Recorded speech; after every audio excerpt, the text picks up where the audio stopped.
Hey, welcome back to the Lovesick podcast. We're always here. You're always there. You're always listening. Thank you so much. My background is a little bit crazy right now. I actually tried to get into work before, but now I feel like my shoulders are kind of off. But anyway, thank you everyone for coming back and listening. I'm your host, Jada. Always. She's the Michael. boss. And I'll be What'd you Michael. say? I said she's the boss. She's the boss. There was nothing. It was positive. I gave you the compliment. Jada is the boss. And Dorothea is off on assignment, essentially, doing motherly duties and being a lovely family member. So it's just the two of us today, along with a very special guest. Her name is Crissy. So Crissy, before we get this full-on introduction, let me say this. Crissy and I have known each other literally since we were 11, although we have different timelines of when we met though, because we say sixth grade. I think it was really seventh grade, not gonna lie. And I think we were whatever. We were middle school. We were middle school. I think we like to say sixth grade, but I think it's. But anyway, Crissy and I have been through a lot of journeys together that we everything are family at this point, because it's we've grown up together. We've had a lot of lives togetger, and our families are intermingled. Yeah, they're just all in there. So we just for life, my dear. You know my deep darkest. Yes, we know all the things about each other. So and I think it's also important to have. So I want to welcome Crissy, my sister, my friend. Hello. Golden Girls together one day. That'll be life. So, welcome, Crissy. That's okay. I said we'll be Golden Girls one day, living in a house somewhere in Miami, because we can't do Miami. Anyway, so I wanted to talk about, because October is Breast Cancer Awareness Month, and it is huge. There's a lot of women who I've known and have come across who have had breast cancer, and I myself am literally I have to go once because of this left side of my boob. I call it my challenging side, but it is something that we have to be on top of, but it is true, right? So I do want to say that Crissy, though, has been, because we have been so close, she is the closest person I know to have gone through breast cancer, and she is the one that has... Which explains this ridiculous hair. Can I just put that out there right now? Only to you. It's not chosen. Only to you, because we had a journey with that hair, too. We will talk about that in a little while. So welcome, Crissy. Thank you for joining us. Thank you for having me. I want to know from you about your experience starting this breast cancer journey, because it was a one, right? Yes, it was cancer. Hearing that C word, nobody likes to hear. I had my mammogram. And actually, the year before I had my mammogram, they call you back because you have dense breasts. Every woman has dense breasts. So the year before, I actually did not go back. But the year I got diagnosed, 2023, I did go back for some reason. And then I went for the call back right when we got back from the holidays on the 2nd of January. And then it turned into a sonogram. Then the doctors are coming in and talking to me, and then they're setting up biopsies, and then literally just a couple days later and I knew it. I just knew. I don't know how. There's no breast cancer in my family. I just kind of knew. And on the 4th, they called and said, "Yeah, you have cancer," and I was like, I think I just said okay. I know I didn't cry or anything. I was at work. But then I just went back to work. I told my boss. I'm pretty sure she gave me the option to go home. But I stayed, I think. I honestly can't remember. I I do remember going back and going to work though until I saw my boss. But then it would just the whole month of January was just appointments, and then they kept finding more and more and more. On my left breast as the test went on, and they found something in the right side, so then it was all focused over there. But it turned out to just be on the left side, thank goodness. And then it just kind of just took off. Kind of went on autopilot. Hearing the word cancer,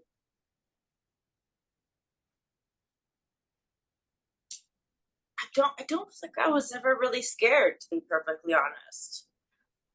I trusted that if I did the right thing, that the outcome was going to be okay. Granted, I didn't have, it was in stage 4, the worst case scenario. What stage were you, Crissy? At the end of the day, it was stage 2.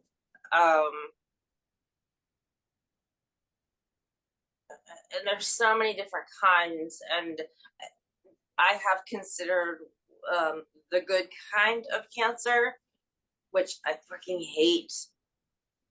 I had cancer. It's not good.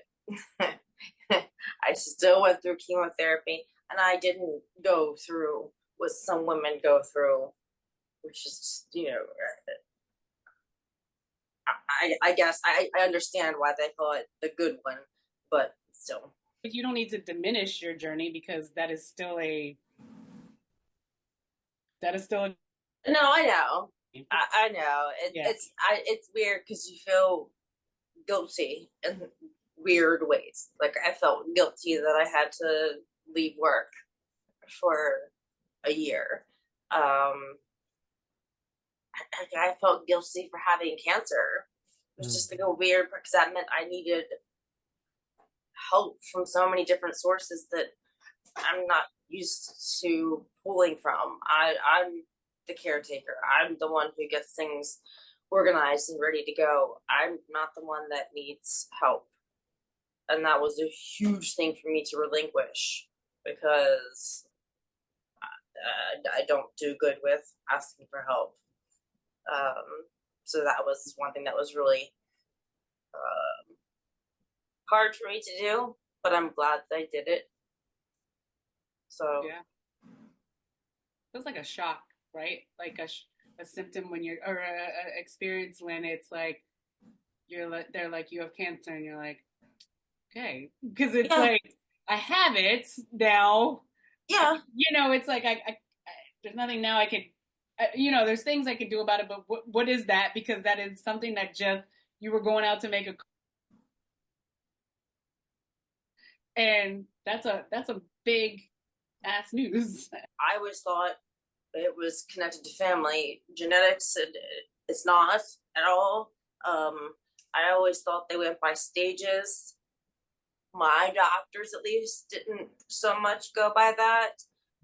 Like I said, at the end of the day, they considered it stage 2, but they went by my diagnosis more than they did, which I don't know what the official diagnosis was of my cancer. It's medical jargon. After a certain point, it means nothing to me, personally. Just tell me where to go, where I need to be, who I need to see, what I need to do, what arm I need to give, like what boob, what are we doing over here? It's just, you just do what they tell you to do. So. What was that drive home like for you? So, when you're sitting there in traffic or just driving home, you have a moment to like sit with yourself. I just kept saying cancer. Like, shock, right? In my head, I cancer, but it never felt like it was a death sentence. I never felt like, why me? I never felt like I mean, I definitely had my breakdown moment where, was feeling a little sorry for myself. But I didn't want to let myself go there too much because, I mean, I had two choices. I could either kind of, quote, in a weird way, make the best of it, um, or I could let it beat me. And I chose to make the best of it. Have you given yourself opportunities to celebrate how much you fought? That's something that's also hard for me. Taking compliments and admitting that I did something good. Um, but yes, I did. Like when I rang that damn chemo bell, I got all dressed up. I was ready.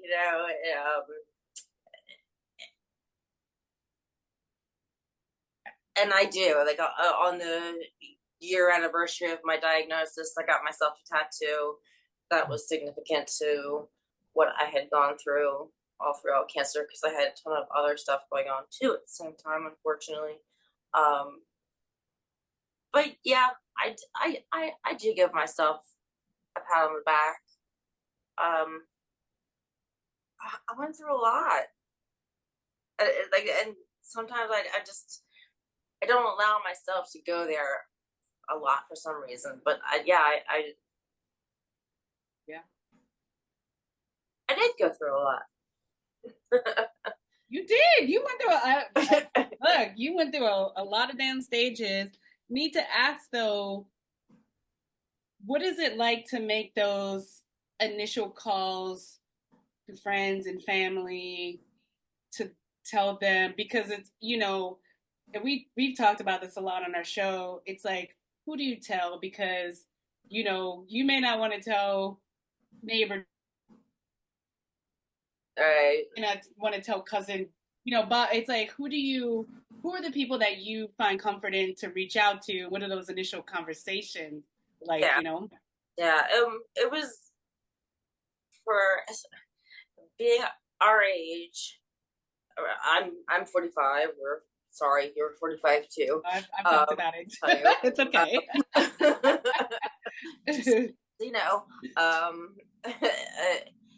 I don't think any of my closest friends, the people that I chose to share it with, knew anybody who had been this sick. Like this, it's kind of a serious sick. Like I said, I'm not going to die, most likely, but it's serious. I did not want everyone to know. Unfortunately, I had to tell everyone at work. It affected my job and what was going to happen with them. So everyone at work knew. But I had a few people that I knew I definitely wanted around me. You, obviously, our childhood friend Alex, and my boyfriend. And that was pretty much it, until my lumpectomy, where I posted it on Facebook because I didn't know what was going to happen. It wasn't like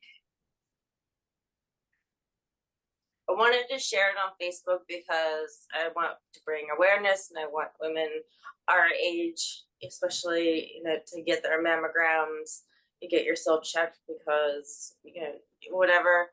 But I also knew, like, my hair might be falling out. People are going to ask questions anyway, so let me just get it out there. But that was after I had my surgery and everything. So, and it's hard because everybody's reaction was like, fuck. Use my language, but my one friend, I told him, and a couple days later, he's like, can I come over for a few minutes? I'm like, yeah. He came over, he's like, I just needed to see you. I can't believe that I'm seeing my best friend with cancer right now. Like, I think, like I said, at our age, it made everybody kind of think a little. So Yeah. No, I remember when you texted me and I was at work and I was like, call me. I was like, I don't care where I am. that was right the other now. thing. I was like, I'm just sending everybody a text because that's how y'all communicate. Like, it's, I mean, like when you were pregnant, you know, and you got engaged, you know, you called, and you know, there are definitely times, you know, where we have to call because it's that important. I literally texted you. Yeah. That's how like unimportant okay. I kind of found it. Like, yeah. I don't know why I diminished it so much, and I still do to a certain extent for some reason. But yeah, I sent. It may have even been a mass text. I'm not sure. I can't remember.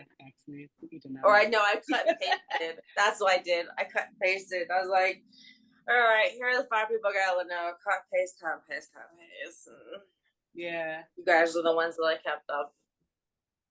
Did that help? Did you know anybody? Oh, go ahead, Michael. Yeah. Oh, I was just gonna say, did that help separate it a little? Like, was there a part of you that was like, because you said, I'm not sure why I did it that way, but I actually think it makes sense to me because I think I'm kind of that way. It's like I didn't need people to have a big reaction, but I also didn't. I would be in that situation. I would want to tell people, but also not make it everything. Yeah, like I didn't want it to be like I'm putting it here on Facebook. Look at me, show me love, give me likes, give me loves, give me, you know. It wasn't about that. Like I said, I just did it because I do want to bring awareness to it. And again, people were gonna find out anyway and start asking questions. And I chose what I would share on social media. I did share some of the downtimes, and I tried to really focus more on the good times, because I didn't want people to think that it was just this horrible thing, because some good does come out of it, but definitely picking just those few people that I needed, that I knew I was going to need and would be there for me without question. I needed them. And also, you shared something amazing, which is also kind of how I am. It's like you're usually the caretaker. You're usually the one that's always like there for someone else. So it's weird, or it feels strange when it's like I'm not asking you to help me, but like when people just start now, because people were sending you stuff, people were coming by. I mean, I flew out to see you. Like it's like you're not used to that, and I feel you on that part. For lack of a better term, like I didn't want to be a burden. Mm-hmm. Because like you said, we're the caretakers. So yeah, you just don't want to be a burden, or I didn't want to be a burden, and my boyfriend did come with me to every single doctor's appointment because I wanted to set another set of ears as well, because things weren't really flowing at the time. He came to every single doctor's appointment with me. This will happen. Chemo, and now I'm in menopause fog. I'll be telling a story, and I have no idea why I started telling the story.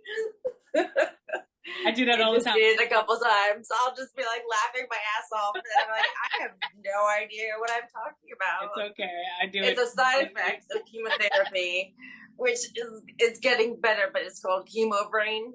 Mm. People have heard about it, and I'll just be talking and then completely forget what I was talking about. I'll lose words here and there.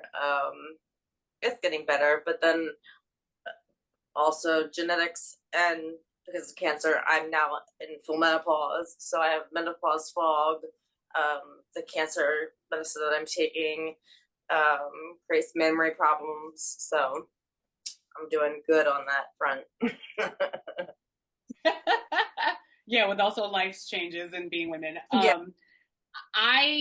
My fond memory right now is when we talked about this and her diagnosis, we had talked about before she was starting chemo, I came out to Maryland, where we're from, and just like literally spent my time with her because I was going to be there for the very first haircut because, it was important for me to be there. And honestly, it was important for me to be there for her.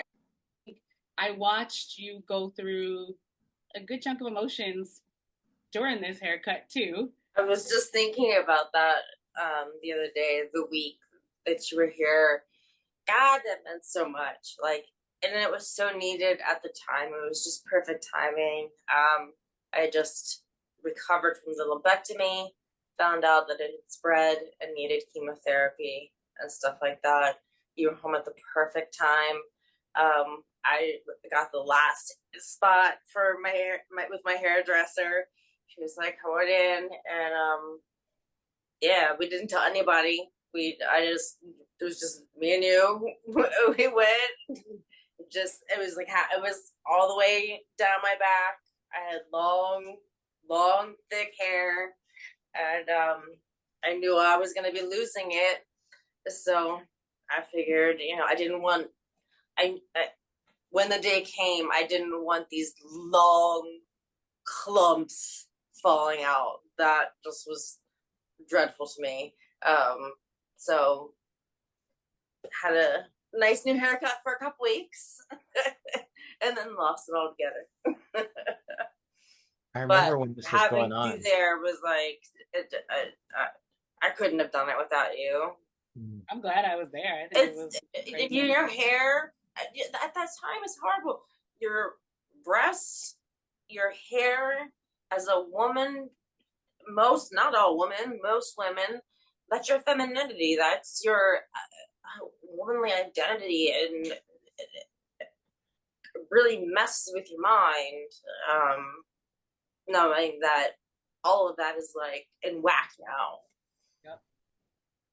What is that like? That sudden transition, and you mentioned, I mean, there's so much of femininity that is tied to those parts of your body and kind of societally.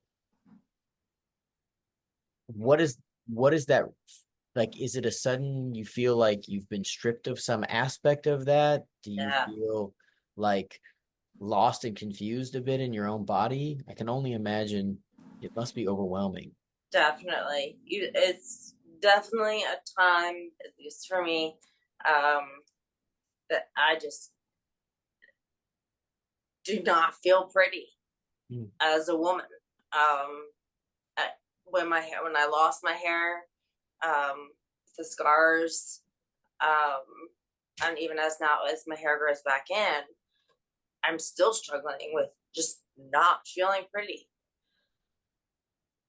To be perfectly honest, the scars at first were an issue for me. I had an amazing team. They did a fantastic job. I'm so happy with the results. But in my mind, it's a mangled boobie.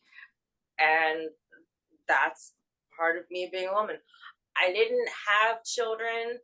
I'm 45. They were still a little perky, so I was feeling good about that. And then cancer. We did. Crissy was always the one with the great boobs. It was always like, your friend Crissy, she's got the great boobs. I'm like, yeah, I'm smart. I didn't have kids. And then I got cancer. So it's something I've had to adjust to at this point in time. I'm good with the scars. If I'm 45, I've been with my boyfriend now for 7 years. If something happens and I have to meet another man and you don't like a couple scars on my boobie at this age, then then we're just not going to hang out. I mean, I don't know what to say. Like, it is what it is. They're warrior scars, though. I call them warrior scars. Like, I have the C-section scar. And honestly, exactly. It's a story from me bringing children into this world. Right. Yours is from, overcoming, you're beating cancer. You beat cancer. Do you know what I mean? So it's like those scars, they're there as a reminder of like the strength that you have overcome. So I never like thought to compare the two, but yes, it's exactly like that. But I think it's very interesting that people deem them to be one way or the other. I think scars are just they're a bit of, as somebody with lots of scars, I would say they are a roadmap of where you've been. I know it's much different for guys because almost their badges of courage sometimes for men. So it's a very interesting thing. But like, I remember after my kids were born, their mom had your body goes through tremendous changes. There's stretch marks. There's all these, like, I never saw those as drawbacks or flaws. I actually saw them as like, for me, they were marks of the beauty of like this incredible commitment and like sacrifice she made. Mm-hmm. And there's also this thing of being a warrior. Like, I think there's a real beauty and strength that you've taken now where it's like, how freeing is that? Like, to have that feeling now. It is freeing because it's my body and I don't care. And if you don't like it, tough shit. I'm very lucky that I have a boyfriend who who went through the whole thing with me and is still with me to this day. It's weird to say I wear it like a badge. It's not a scar that is like, clearly visible at all times. Although I have been known to show people just because I don't give a shit. It's like, after breast cancer, there's no modesty. So I really don't care when I just show people. It's like, it's that's how much it just doesn't matter to me anymore. How much has this changed, Crissy? Like, how much has going through this, because we talk to a lot of people who live their life one way and then something major happens and then they're like, wow, I just woke up, like it caused me to wake up and like experience life in a different way, and a lot of times for the best. And so I just want to know how this changed you. It completely changed my entire life for the better. I was someone who's very controlling over my time and my space. You no longer have control over anything. So that was something that I quickly had to give up and get over. So that in turn kind of taught me how to slow down and just relax and be a little bit more patient, because I don't have control over this. You have a lot of time to think. There's only so much TV you can watch. There's only so many books you can read. There's so many hours in a day that, yes, mostly you're sleeping, but when you're awake, there's, you think, and I realized that there were a lot of changes that personally I needed to make in my own life to bring myself happiness. I just went through fucking hell, and I'll be damned if I'm going to spend the rest of my life putting myself through the same bullshit that I had been putting myself through basically my entire life. I was going to live my life the way that I wanted to, the way that brought me joy, the way that I found my happiness, and nothing was going to stop me. Like, if you didn't fit into that mold for me, or if this activity doesn't fit into that mold for me, there's nothing good or bad about it. it doesn't work for me right now. And right now, I only want to focus on myself and be a little bit selfish for a little bit.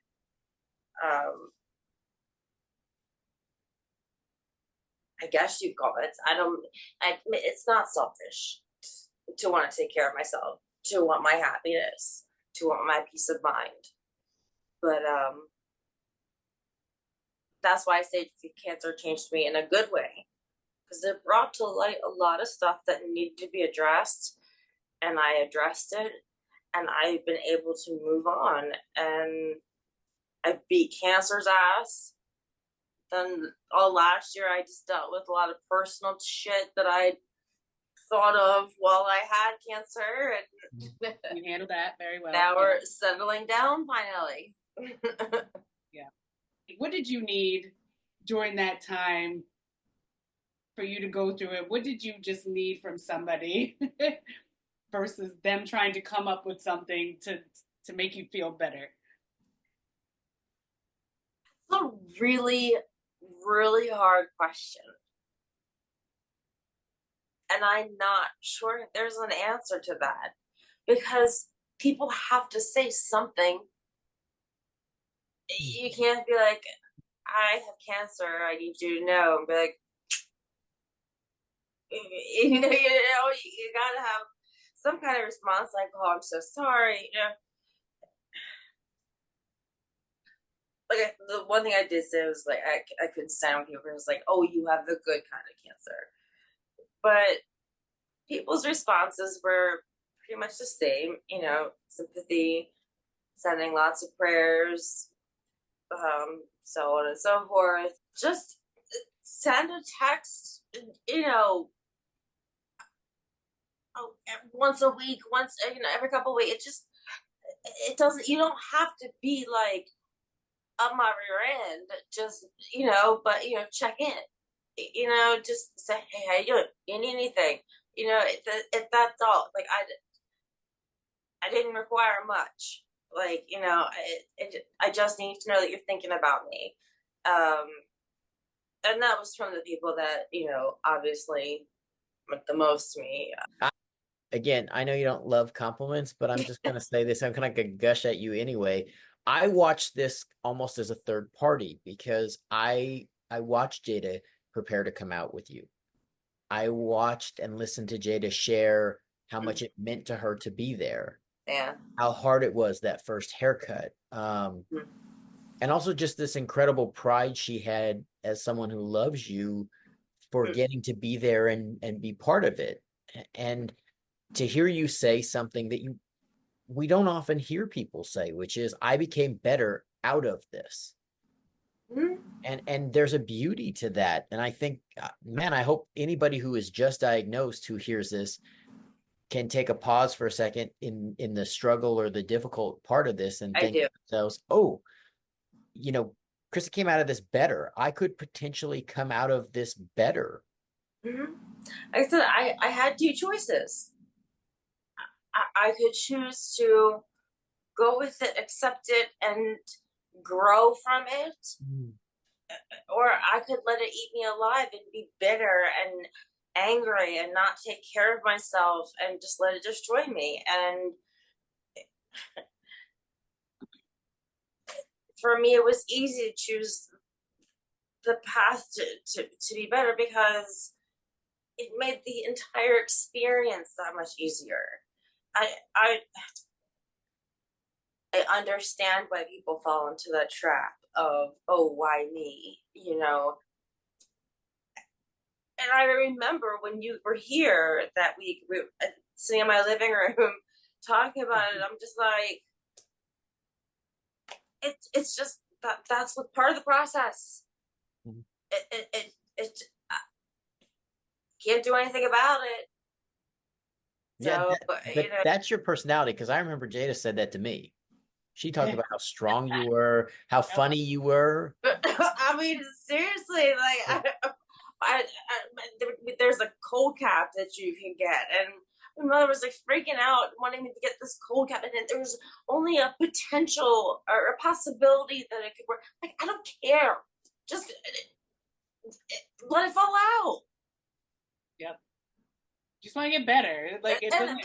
And I remember saying it's time. It'll grow back. It's just hair. Now look at me now, and I'm like worse off. No, Crissy, you're. Oh my gosh.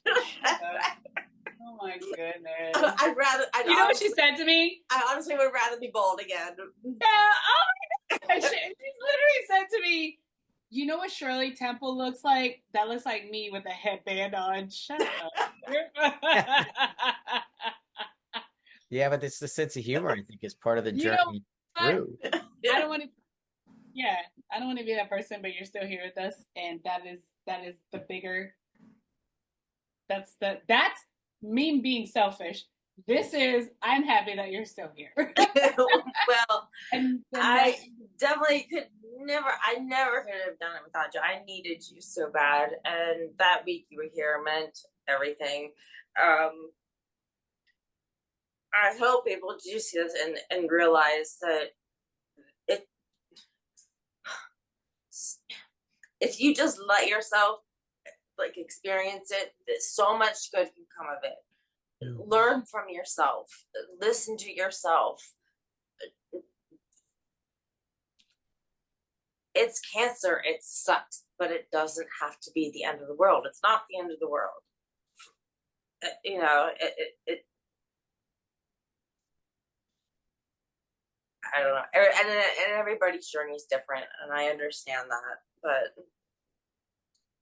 there's this interesting thing about turning into the storm. Mm-hmm. There's this study of like most animals run from bad weather, right? Mm-hmm. But there's this thing about bison, because bison actually turn and run into the storm because they found that somewhere along the way, bison figured out that if they run into the storm, they get through it faster. And it's very interesting. And kind of other animals used to freeze to death or have a worse experience. And there's this thing of like, that's the image I get of you, of like, I'm going to charge straight through the cancer storm and get through onto the other side. Moving my next tattoo. Yes, that's actually, I mean, then when I would talk to people about it, like, that's how I would describe it. Like, I did just barge right through. Like,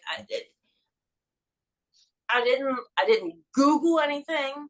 I didn't look anything up. I just did what my doctors told me to do. I just went to every single doctor's appointment. It ate what they told me to eat. It just did everything. It was tunnel vision. It was just straight tunnel vision. And there was no steering off of that path. And I'm a very organized person to begin with, so I think that helped me. I'm very good at blocking out trauma and like pretending it's not there. So I think that helped me a little bit. Like, just didn't even let my brain sink into that. I want to say to everyone, check your tatas, because it's legit though. I mean, my mom and I have to go. I mean, she's got cleared now, so she doesn't have to go as often as I do.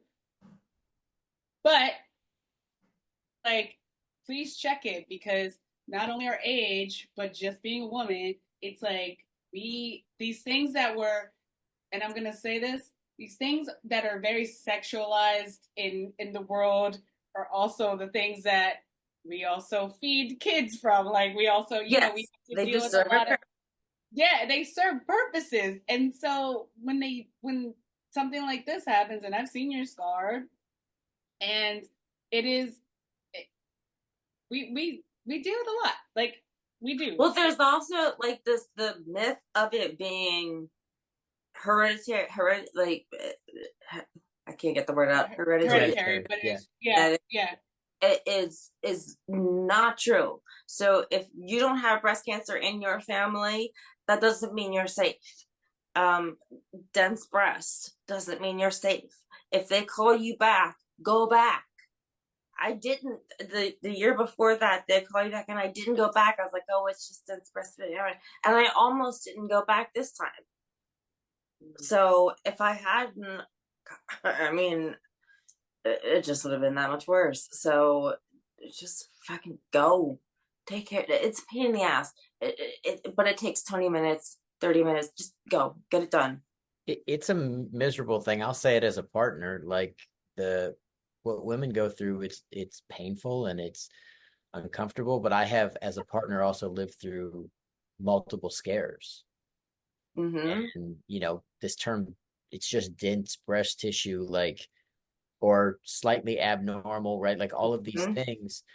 And then you almost get disarmed, I think, sometimes because you Yep. start to go, oh, it's Yeah. not me, or it's not that big a deal or whatever. Eyes to it. Just like, Right. Yeah. And don't worry about it. so important that you actually went back that time. Mm-hmm.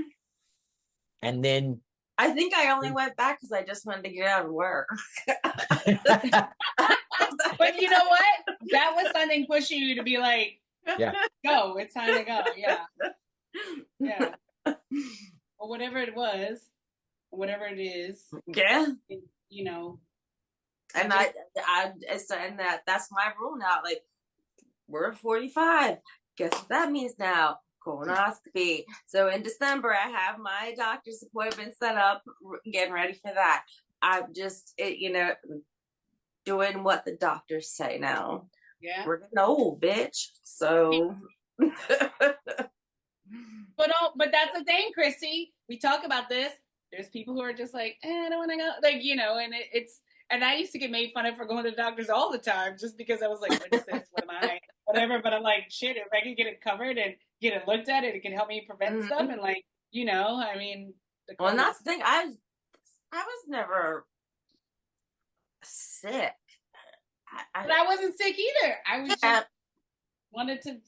just was like, I should go and just try something, get something checked out because I heard something, Yeah, and I never was like that. I never was like that. I had a cyst on my chest that sat there for 7 years before I got it checked out. So, and I just happened to be a dermatologist. It's like, oh, I've had this for 7 years. So, but yeah, now I definitely will. What can you say to the folks out here listening who, just either are going through breast cancer or afraid to get checked, like anything? What can you just tell the women or their partners out here listening to go do? Don't be afraid to get checked because you might have breast cancer. That's why you want to get checked. You want to know. You need to know. So first and foremost, just take care of yourself and get checked. Just go do it. And you know what? If you want a second opinion, I say this all the time. Absolutely. Opinion, go get a second opinion. I did not, because I immediately attached to my doctors. They were great. Definitely second opinion.